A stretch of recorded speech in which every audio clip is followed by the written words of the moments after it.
Good evening. Welcome to FCTV's November 2021 edition of Poetic License.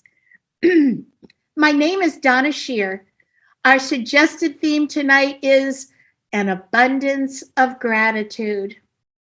Sincere thanks to Andrew Richards, tireless and terrific behind the virtual scrim.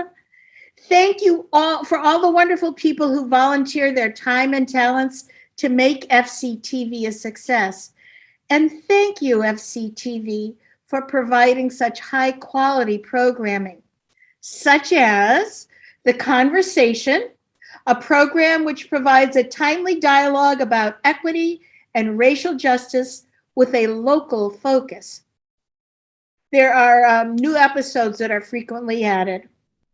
Scott McGann, health agent for Falmouth, updates us every Friday night about COVID-19. Falmouth in Focus, another program, is filled with local people and happenings in our town. I got choked up watching one of the recent episodes.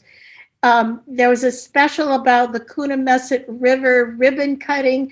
Betsy Gladfelter was presenting this fascinating history about the history of the river. And then the program ended with the Falmouth High School Marching Band and Color Guard, which always gets to me. On Channel 13, in the most recent Falmouth is Cooking, you can cook with Gail Blakely as she prepares a Thanksgiving holiday meal in the FCTV studio kitchen. In December, FCTV offers animation camps, 3 weeks of in-person animation fun. Now, this is for kids ages 12 to 18 who can enhance their creativity and skills through 2D, 3D, and stop motion animation. Also in December, if you can't make it to Main Street, FCTV will be live for the Falmouth Holiday Parade. This year it's at noon and its theme is Together for Christmas. Don't we all hope that's going to be true? A great way to show support is by joining the FCTV family through your membership. A single membership, still only $30 annually at fctv.org. All right, now performers, the curtain will rise. And when I read your name, unmute your mic, repeat your name. Everyone has a 4-minute time slot, and we will keep track of the time. I'm going to start us off. Again, I'm Donna Scheer. My first poem is about our recent brush with that major storm on Cape Cod. I feel such gratitude living in this loveliest of towns on Cape Cod, and the poem is called Powerless. Just before sunset, lights wink, then blink out. 80-mile-per-hour gusts, relentless rain. Afraid my little dog might turn Toto, I hurry him back inside. Come morning, a tree branch leans, impudent atop the privacy fence. Its torn limb, a bony white finger, points at wicker, scattered like jacks across the patio. No power, no heat, no Wi-Fi, no coffee.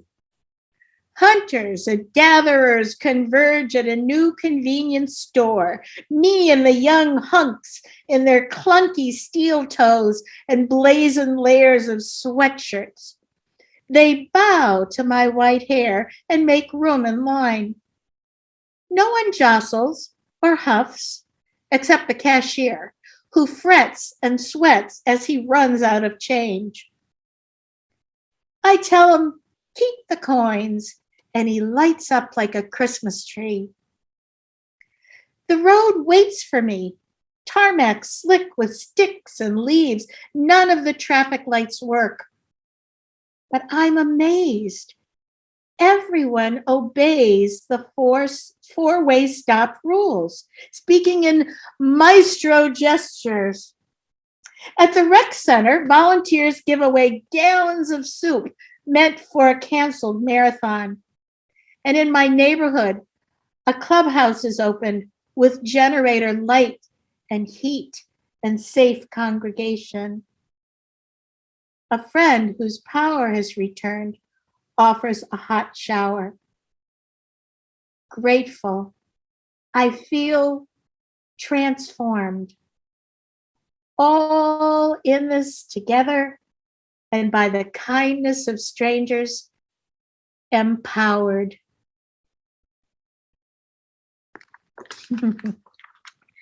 Thanks, everybody.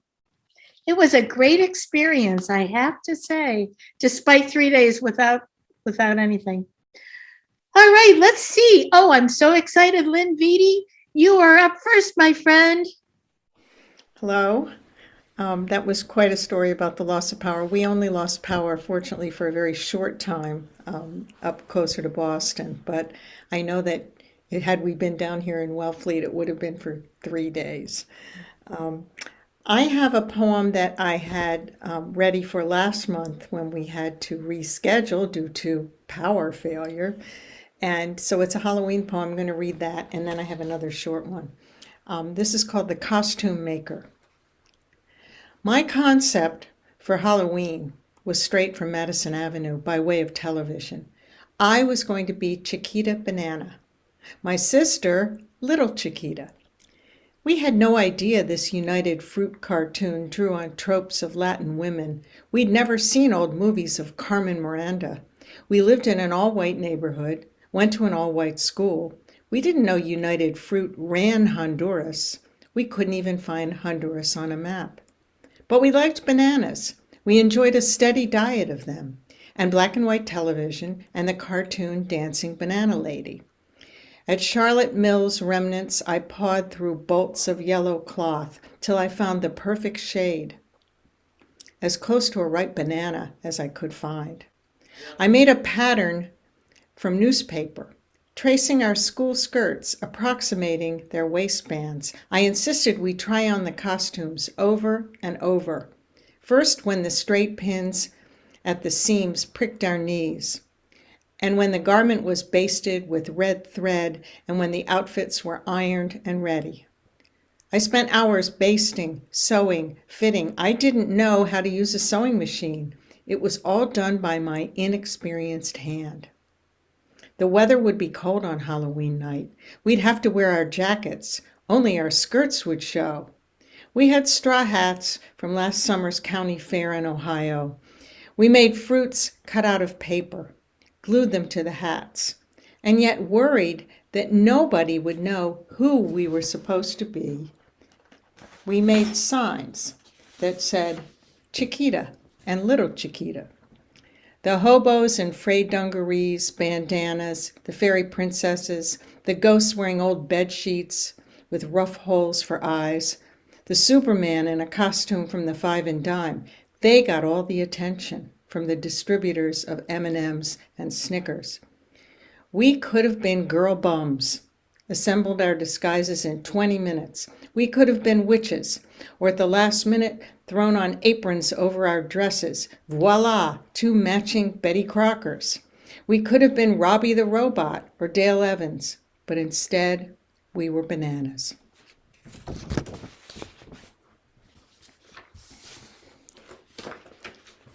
Okay, this one's a little more serious. This is called Scrambled Eggs, and I wrote it for a reunion of people who many years ago were in a Model UN together and so became very good friends across various schools. So, Scrambled Eggs.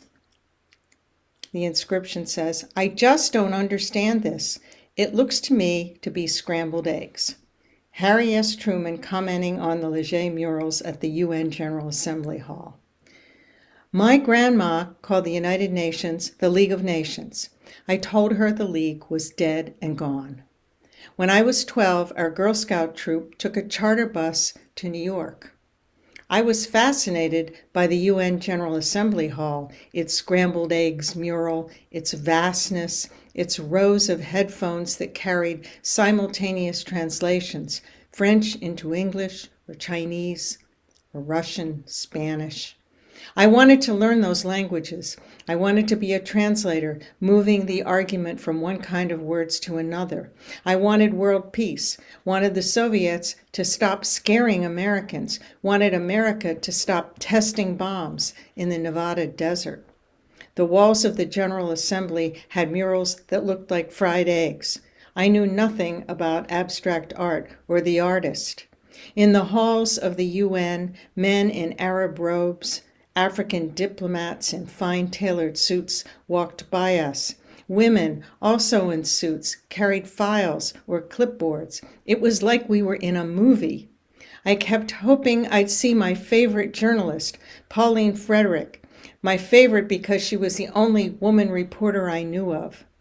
At the UN bookstore, I bought a pamphlet about apartheid in South Africa. The text was way over my head.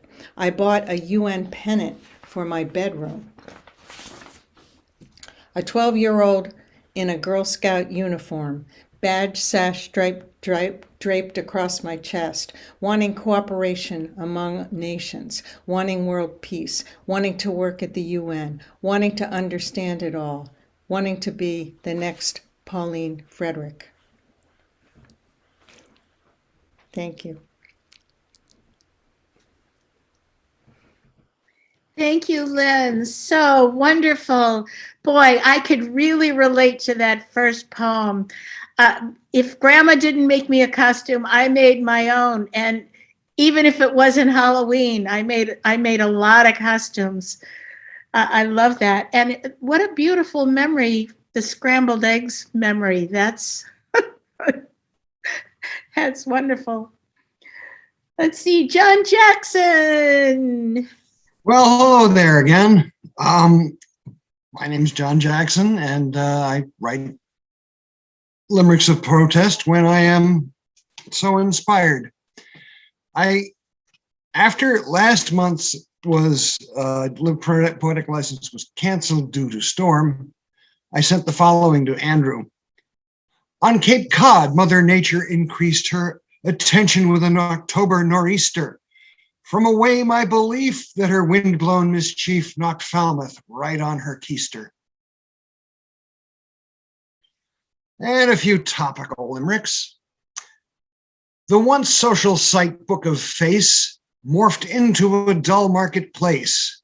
We are the hordes watching tiny billboards that Meta's not going to replace. Anti-vaxxers, by now you have heard, Ted Cruz has just given the word. We must take a stand against propaganda, stand with Cruz in denouncing Big Bird. House Commission issues subpoenas. Impotent, I guess what I mean is, we all understand who they want on the stand is the guy with the big tie and small hands. Surrendered released was Steve Bannon, a speaker of conservative canon. Subpoenaed by Congress, holds his tongue unless he sees the Fox News cameras anon. Okay, that needs some work on the pronunciation. And I'll save the rest of that for later. I wanted to talk about something else. The difference between rock and stone. A rock is something found in nature. Take this rock and work it. Carve it. Hammer and chisel, rasp, fire, and sandpaper, tools of removal. Is the move what is removed? Is what is removed? Or is the muse what remains in the stone? Two old saws come to mind. How do you carve an elephant? Take a block of wood and remove everything that does not look like an elephant. How do you eat an elephant? One bite at a time. So, which is the elephant? That which is removed or that which remains? Take this one, for example. The third stone that I remember carving. The first was a piece of soapstone about half the size of a baguette, lost to the mysteries of 8th grade. The second was an automotive fantasy. The instructor didn't quite like it, and after a while, neither did I. It was too heavy, not enough negative space. I worked it later to the same size, but about half of the material. So this one, an exercise in negative space. It started at over 50 pounds. Now it weighs 33 pounds. 3 broken fingers. Okay, let me put that one aside safely. Now, take this one. The last piece that I completed. It's a different kind of exercise, 40 years after the larger one that I just showed you. How to handle a broken stone. You either work it in or work it out. I chose to rework the position of the thumb the first time it broke. The second time, I could not afford to lose that material, so I used a green tinted epoxy, a kind of kintsugi of a sort. Kintsugi is the Japanese art of repairing broken pottery with gold. Gold's a little bit beyond my budget right now. This one started as a single wedge of alabaster. There's 2 breaks to speak of. One here changed the final appearance of the tip of the piece. And the second is in here, fixed with clear epoxy. You wouldn't know if I hadn't told you. I showed this to a group, and after the second or third time, I asked, is that a swan or a pair of swans? That's what it became. So the difference between rock and stone is the difference between prose and poetry. Thank you.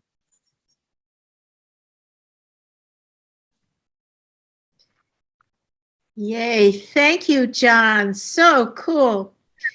I do believe you are the first person I have ever heard use keister in a poem, a limerick. Bravo. And what a treasure to see your sculptures.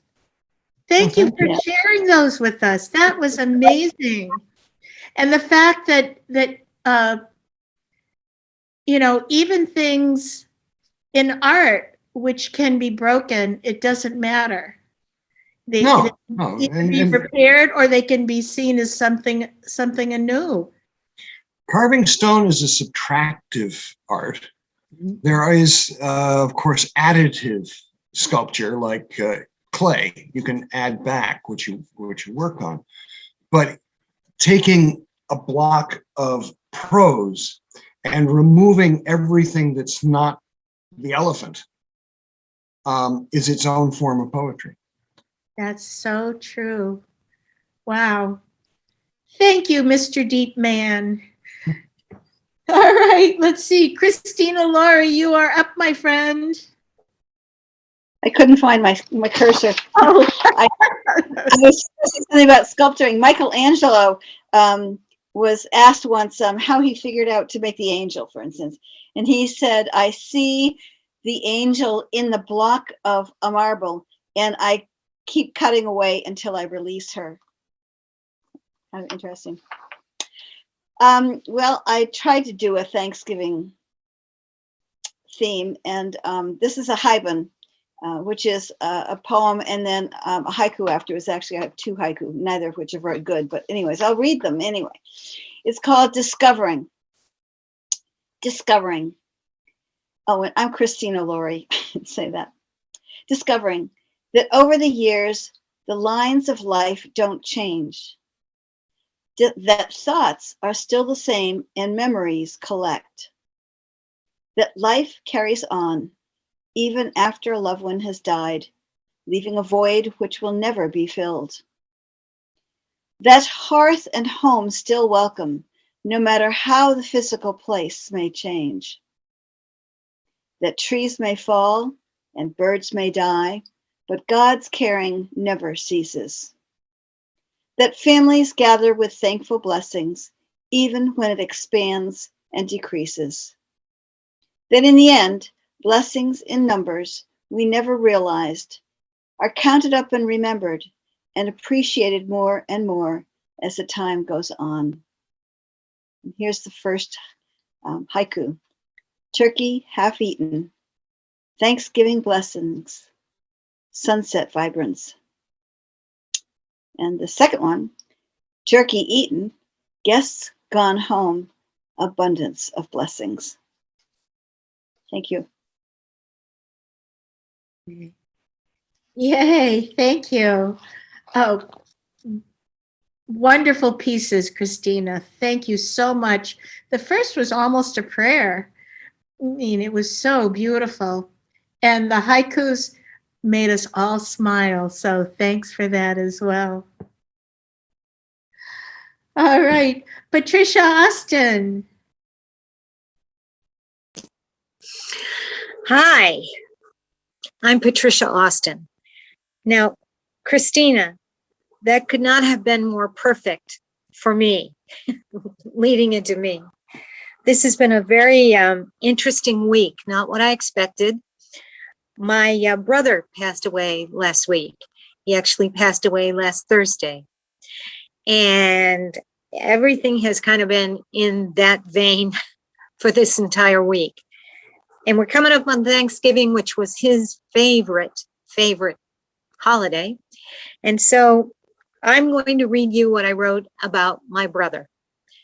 People call it an obituary. Don't really understand, not my favorite word, but this is what I wrote about my brother, Edward. On August 13, 1954, Edward Peter Austin was born.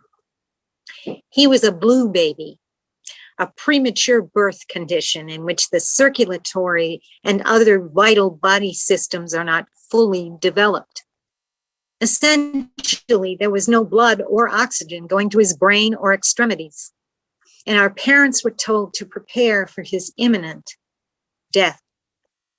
However, those of you who have grown up in a deeply devoted Irish Catholic family or the like will understand what happened next.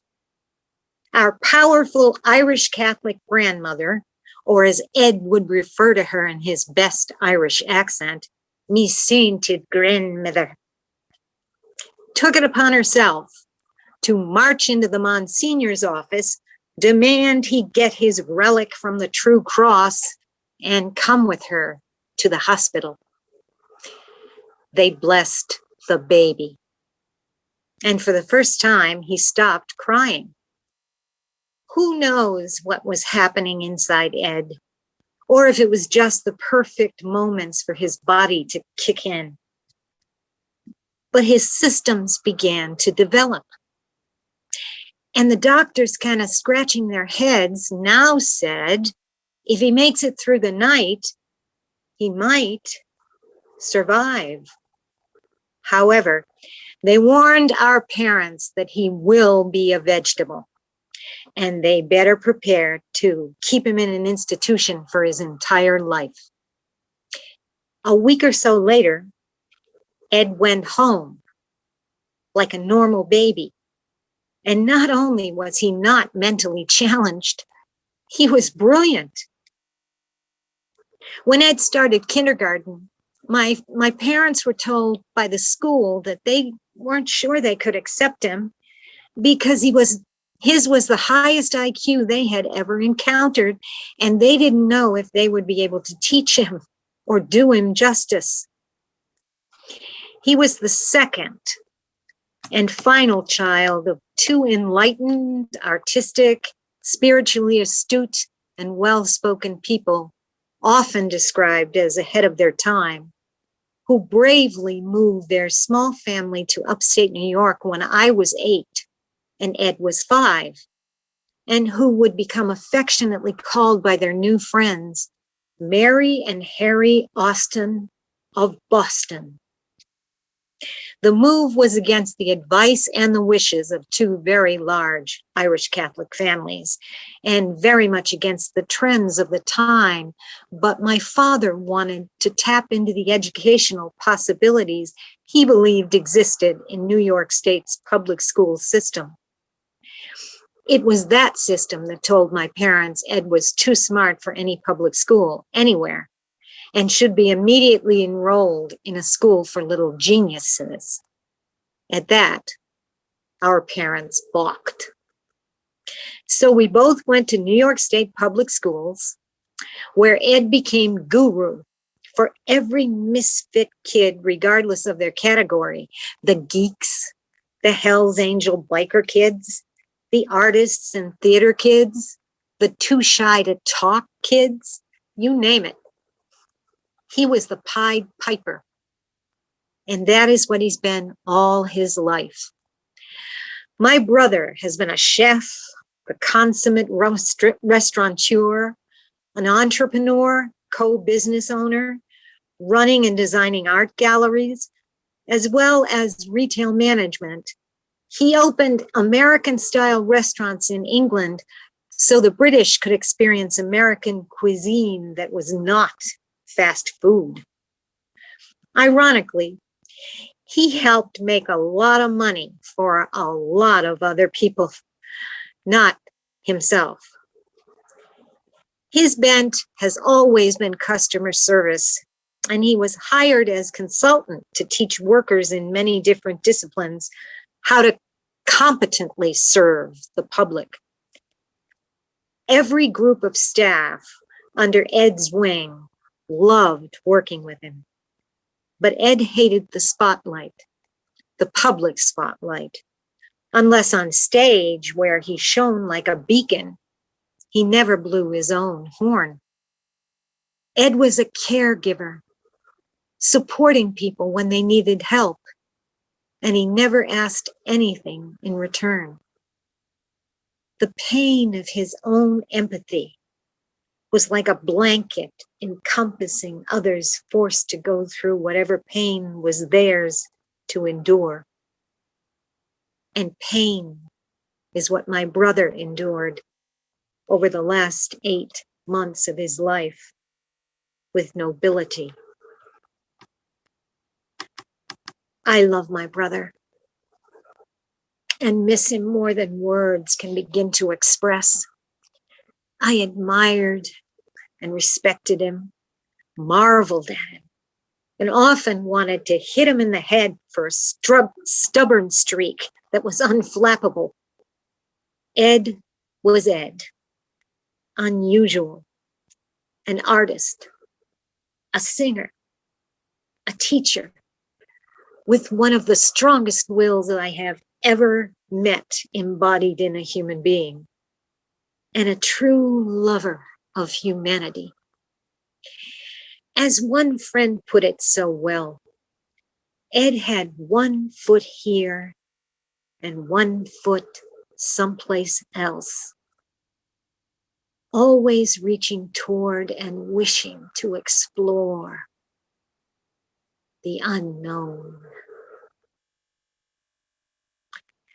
Lovingly written by Patricia Austin, Ed's sister.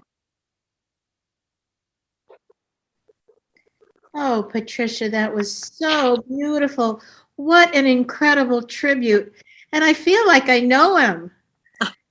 You know, I mean, the way you described him, his life, his loves, the incredible beginning to his life.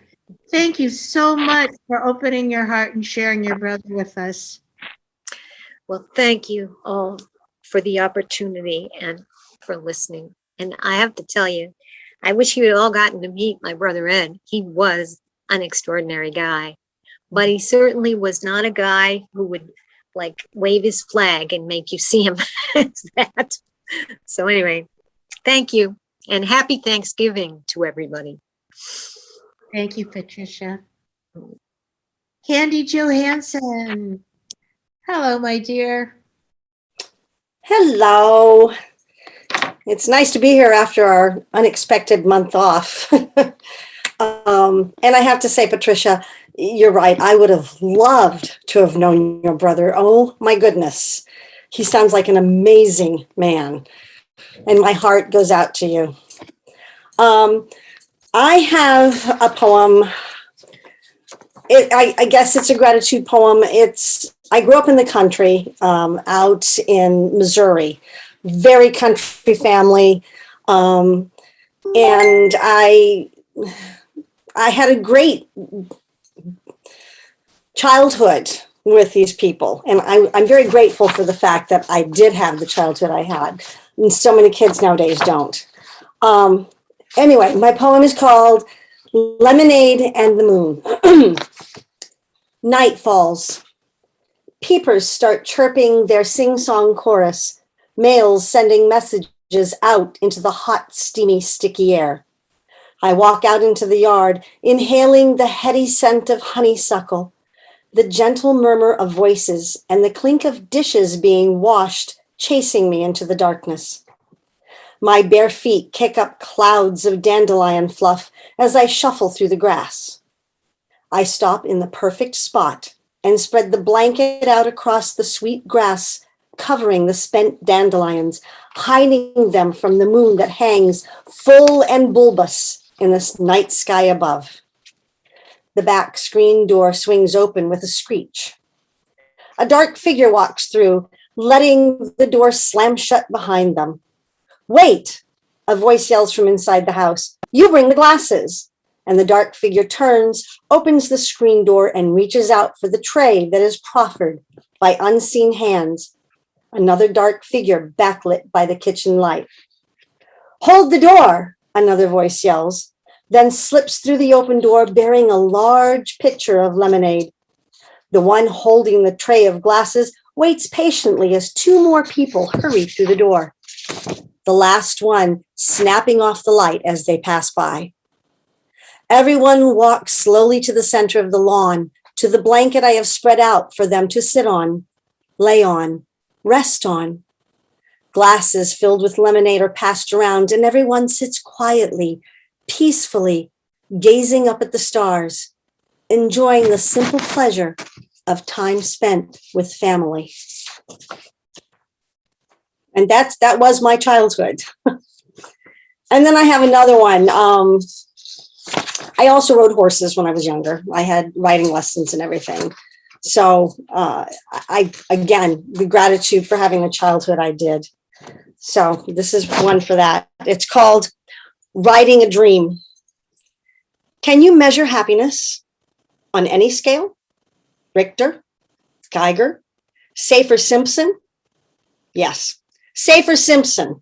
That was the only way to explain the hurricane-force wind of emotion that was wreaking havoc in my heart, brain, body. It was happening. It was now. And I was happy, terrified, elated, apprehensive, excited. My heart beat thunderously behind my face, my eyes pulsing, ears thumping. I held my breath and slowly reached up and hesitantly touched the soft, velvety nose with one trembling fingertip. It was the books. The books that a 7-year-old girl dove into, drowned in, lost herself in. Books that filled her soul with desire and longing. Books that were devoured, swallowed whole, gorged upon, and still left her hungry for more. It was the books. Black Beauty, Misty of Chincoteague, The Black Stallion, My Friend Flicka, Stormy, King of the Wen, National Velvet. It was the books. I stroked the sleek neck, dipping my face close, filling my nose with the musky scent. A hand dropped to my shoulder. You ready? Didn't she know? Couldn't she tell? I had been ready my whole life. Yes, I whispered into the horse's neck. Thank you. And happy Thanksgiving to everybody. Yay, Candy, thank you so much. The first poem was full of so much sensory detail. It was overflowing with an abundance of sensory detail. I loved it. And the second one, oh my gosh, my first horse was my Schwinn bicycle called Snow Rider. So that was beautiful. All those wonderful books you brought back. Everyone has their own horse. Yep. Thank you so much. Thank you, Candy. Looking for Jackson Gillman. Hello, I am Jackson Gillman. Moved to the Onset area over 20 years ago and found that other animals shared our homestead, and we enjoyed watching them, particularly a group of turkeys who made themselves too much at home in our yard for a while. And this is related to Thanksgiving because there's a tradition, as traditional as all the foods are, the turkey, the cranberry sauce, the pumpkin pie, then there's the football game afterwards. And this is called First Down, 12 to Go, or the Turkey Bowl. They're much more fun to watch than football. A rafter of wild turkeys, that's the proper term for a turkey flock, have taken up residence, or habitat if you will, on our back 4 acres, that is. It seems this land is their land, it is not our land, from the neighboring golf course to the holly bushes just outside our house. And from our kitchen window,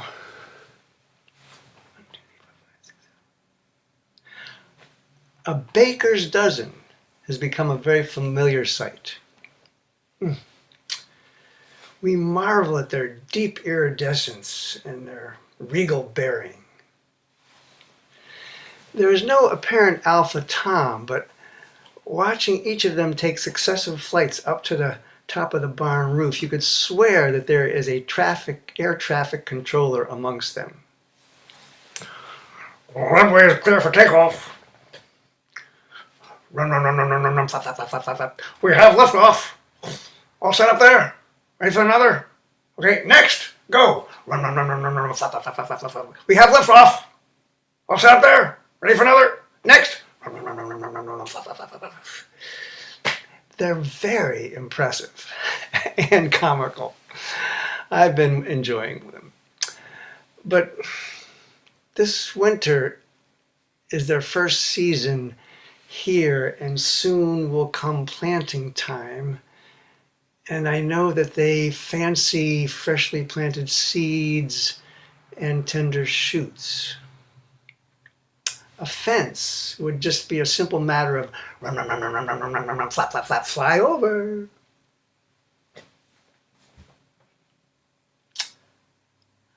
I have a bow and arrows. I am an omnivore. I like to know where my meat comes from.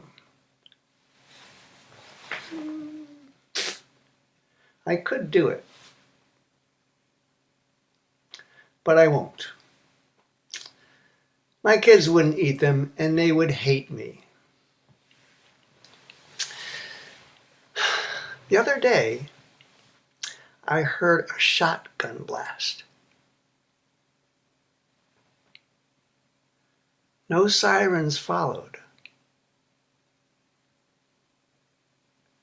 I think I might know the target. The next day, an even butcher's dozen. Yay! 1 down, 12 to go.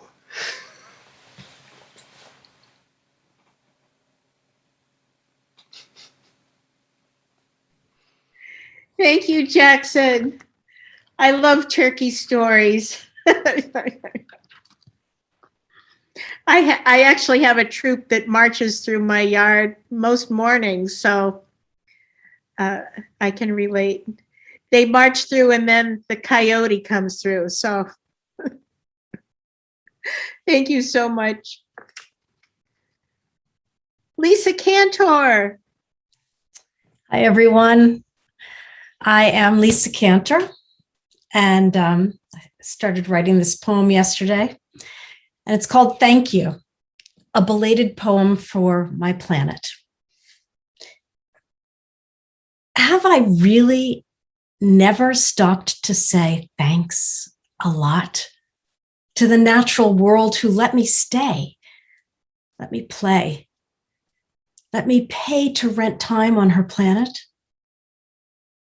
And we've known all this time I'll turn to dust, return to nothing but energy, a menagerie of waves we cannot see, and likely I'll forget to regret what I never noticed. A curated charcuterie board you'd laid lovingly at my temporary table. And never have I stopped to write a simple thank you note, appreciating the bounty, the nourishment you so selflessly bestowed upon me. I've written no poem for this beloved planet. And so, thank you.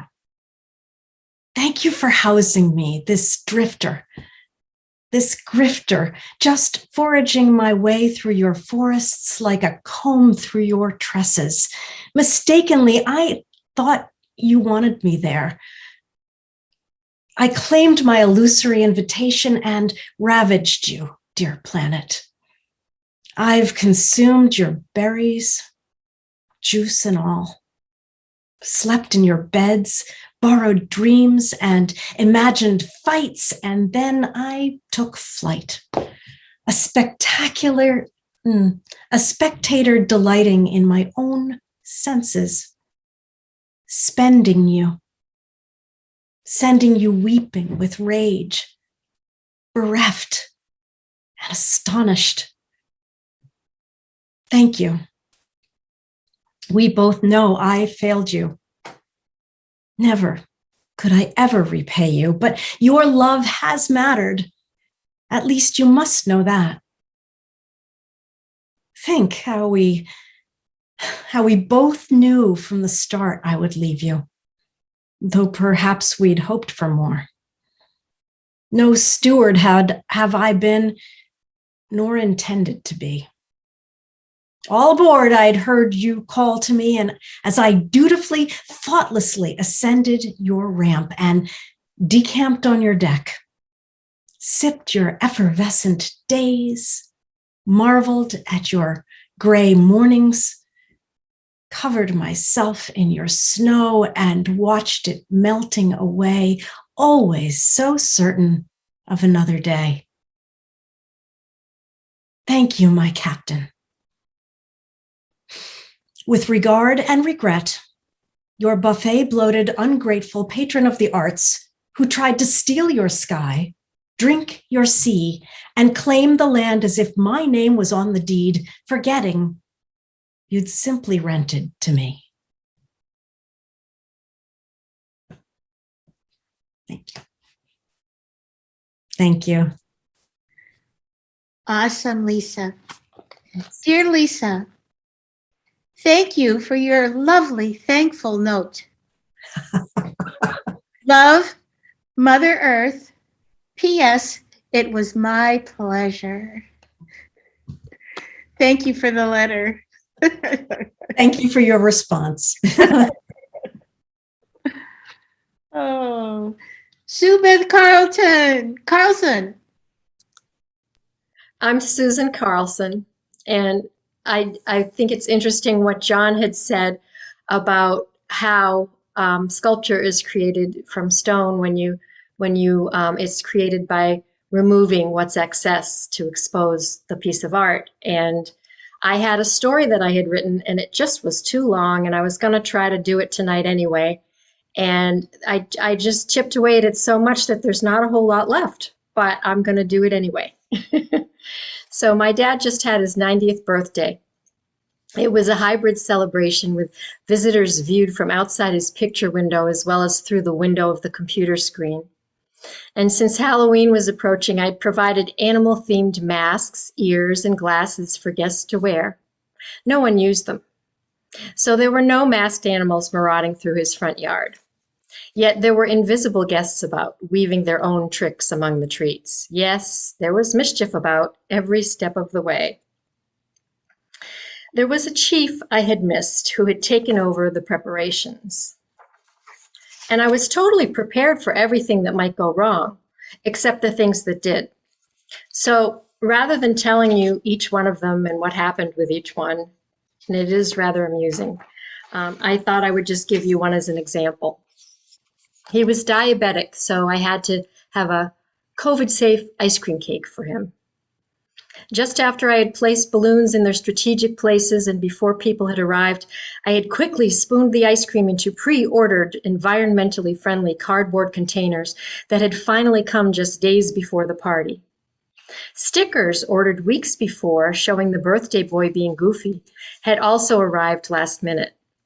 I'd topped each ice cream cup with these stickers the day before the party. Once filled, each cup was marked C or V to show the flavors. They had been stacked on a tray in the shape of a cake, stored in the freezer to await completion with a large cardboard flame for him to blow out through the picture window. Environmentally friendly wooden spoons had been placed in bowls outside.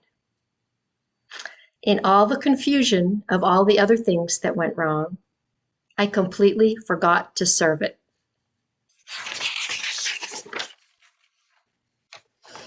Well, I have a picture that I'm going to show you when I'm done with this of what he looked like. But thinking back to his 40th, when my mom told him that because of all his mischievous and silly ways, he had become not one 40-year-old, but instead 40 babies, it became clear that he had this day turned into 90 baby boys.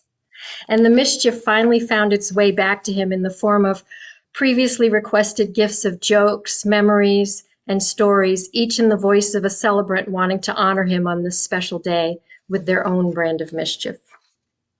Since the guests had already left as he opened the messages, I took photos of him once again donning the jester's hat I'd given him 10 years earlier. I think I'm going to try to do a screen share of that right now. So let's see.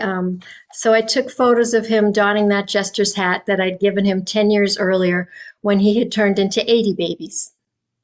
These photos showed, the photos I sent to everybody showed his wide-mouthed, head-tilting explosions of tear-producing laughter as he opened each message. I emailed the photos or called each guest so they could experience the results of their own tricks and treats firsthand. It was then that I realized I had missed who was really the chief of this production, and that the celebration had unfolded perfectly all along because through all the labor pains, Spirit was the midwife for the love and laughter that had been born that day. And that was called Missed Chief. And then I have a poem. Just stop this share. There's plenty of mischief to be found from opposing factions in this time of turning tides and waves of change, or in a walk among the waves at the gathering shores of Long Beach to the underwater labyrinth where the mermaids live. Here's what happened there as the powerful energy of the tides coming in from the ocean continuously met the strong windswept waves sent out by the bay just in front of the small patch of dry sand where we had arrived. And then we traveled back from this labyrinth, finding seaside gifts on our way home and feeling for a time as one with them. More than just feeling the joy that comes from observing these things, I felt Spirit took me into a labyrinthine journey of feeling what it was to be them. I was the ocean waves. And then I felt myself airborne as one of the birds flew overhead, lifted on currents of air, floating on waves of wind. This poem is filled with gratitude for the abundance of nature's gifts, and it is called Confluence of Waves.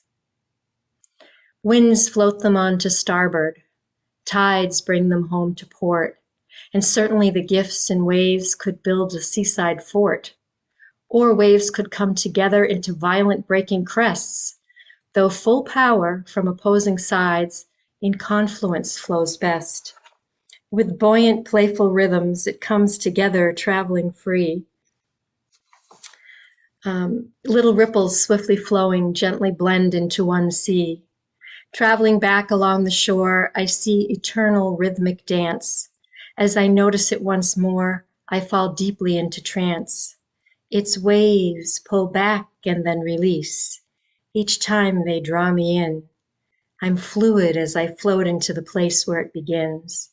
The birds above wave to me, ballet of coaxing wings, and send to me the dance on lair as wordless windsong sings. Thank you. Well, Tom Padovano, nice to see my friend. Thank you. Can you hear me? Okay, everybody could unmute if they'd like. Yes, my name is Tom Padovano, and it's nearly Thanksgiving, and a lot of people don't show gratitude, like my Uncle Chooch. You know, he's always bitter and complaining. I finally said, listen, I want you to start a gratitude list. For the next week, every day, I want you to write down something you're thankful for. And then I want to see what you wrote. And he did that.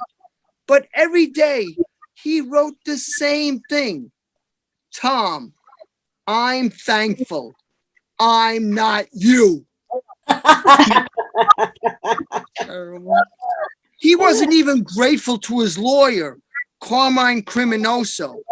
See what happened?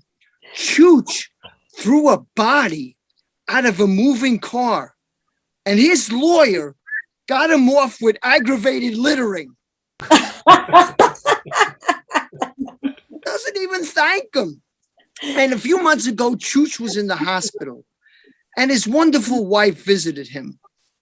And he goes, yo, wife, you were there for me when I had a drinking problem. You were there for me when I was abusing drugs. And look at this. You're here for me again. So I've been thinking, you're a jinx. Terrible. You know, the only time he's ever showed gratitude was when he heard the word parole. The only time. It's terrible, you know. Now, I show gratitude even when I was 7 years old, when I said, Mom, am I adopted? Oh, Tom, not yet, but I'm working on it. At least the woman tried.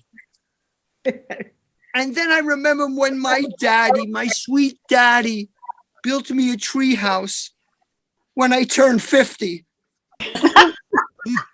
And he said, listen, move out of this basement and into that tree. I felt gratitude because he wanted to get me more fresh air. Yeah. And I'm even thankful for my relatives from the past, like Alexander Graham Bell Padovano. Yes. Yes. He's the person that really invented the telephone. And when he made his first call, the woman that picked up said, how'd you get this number? You creep. I'm even thankful for the news because they have told us that there's a problem with the supply chain. You know, everything's backed up. So I already ordered a Valentine's Day gift for my girlfriend. Now I have to order a girlfriend. I hear they're all backed up with that. I'm even thankful that there's an Elvis Presley dating app. Love Me Tinder. Yeah, thank you very much. And you know what? I'm very thankful that my website is secure, even though I'm not. And I'm thankful for my doctor, Dr. Julio Alexander Bernstein, who examined me for less than 5 minutes and insisted I come back the next morning for an autopsy. Oh, I'm so thankful to him, and I'm thankful to all of you for letting me do my comedy on this show. Thank you very much. Thank you. yay. Thank you, everybody. I'm going to close with one more poem that's called Almost. Of all the blessings that I'm thankful for in my life, I think I am most thankful for the gift of life, as well as my best friend who helped me return from a near-death experience. And that's what this gratitude is about. Almost, for Cyril. I almost died, but of course here I am, even as someday the almost will be erased and you, my friend, left to finish these poems. A squanderer who neglected the present, I glared at yesterday, stared into future tense, backpacked stress until crevices dug deep into the scruff of my neck. As I whitewashed his lies in his overcast eyes, his acid tongue rained sarcasm. He turned from me, panted after another. Breathless, I dragged lungs choked with pneumonia up a mountain of heartbreak into the ICU and intubation. Almost died when I suffered the tunnel's indecision. Then you, my angel, crawled onto the hospital bed, beseeched me back, crying, "You're not done. Come home." I, the bona fide, fly, unencumbered, featherlight, surely the bearer of emancipated air. And that's my big gratitude, is for this life. Thank you so much. This edited performance will be shown on FCTV's Channel 13, as well as the YouTube channel. Please email any thoughts or suggestions to Andrew at fct.org. And if any of you would like to be a performer, please sign up for the next Poetic, which will be on Thursday, December 16th. The suggested theme for December will be, peace. Yes, peace. Thank you again, Andrew Richards, performers. Thank you for your creativity. I feel so grateful to share this time and space with you. Until we meet again, peace and shine on. Yay.